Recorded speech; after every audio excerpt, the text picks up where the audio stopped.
Hujambo na karibu mtazamaji wa Zone Media. Jina langu unaitwa Victor Moshi. Hapa mtazamaji, nina taarifa kubwa sana moja kwa moja kutokea nchini Palestina, ambapo Hamas imetangaza kwamba haitashiriki katika hafla rasmi ya utiaji saini wa makubaliano ya kusitisha mapigano huko Gaza itakayofanyika nchini Misri, huku ikitoa onyo kali kwa Israel dhidi ya mashambulizi mapya na kusisitiza kwamba mazungumzo yajayo yatakuwa magumu zaidi. Hussam Badrani, mwanachama wa ofisi ya kisiasa ya Hamas, amethibitisha kuwa harakati hiyo haitahusishwa na hafla rasmi ya kutiwa saini kwa makubaliano hayo nchini Misri. Akizungumza na vyombo vya habari, Badrani alisema kuwa Hamas tayari imekamilisha hatua zote muhimu kupitia wapatanishi wa Misri na Qatar wakati wa mazungumzo ya kusitisha mapigano.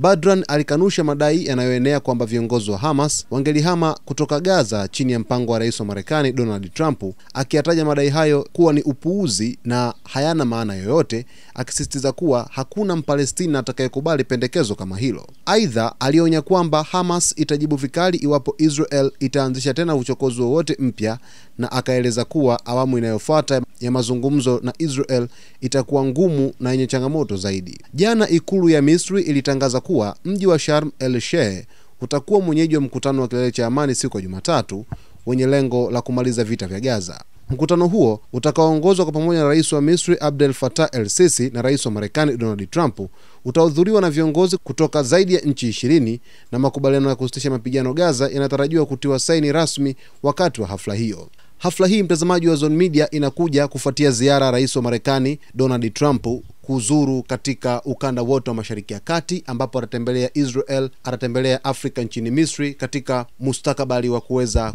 kusaini mkataba wa usitishaji mapigano katika ukanda wa Gaza. Na hii inakuwa ni mara ya kwanza kwa Rais wa Marekani Donald Trump kuwasili Afrika. Mtazamaji, nitakuletea uchambuzi wa kina dhidi ya taarifa hii, lakini sasa hivi nimekuletea hapo kama breaking news ili uweze kufahamu kile ambacho kinajiri katika uga wa kimataifa, hususani kile ambacho kinajiri huko katika ukanda wa Gaza, ambapo Hamas imesema kwamba haitashiriki katika hafla ya kuweza kutia saini na kwamba wao walikwisha maliza makubaliano kipindi cha mkutano ambao ulikuwa chini ya wapatanishi ambao ni Misri, Qatar pamoja na Marekani. Usisahau kusubscribe channel yetu, kulike video zetu, kukomenti pamoja na kushare, mtazamaji wetu wa Zone Media.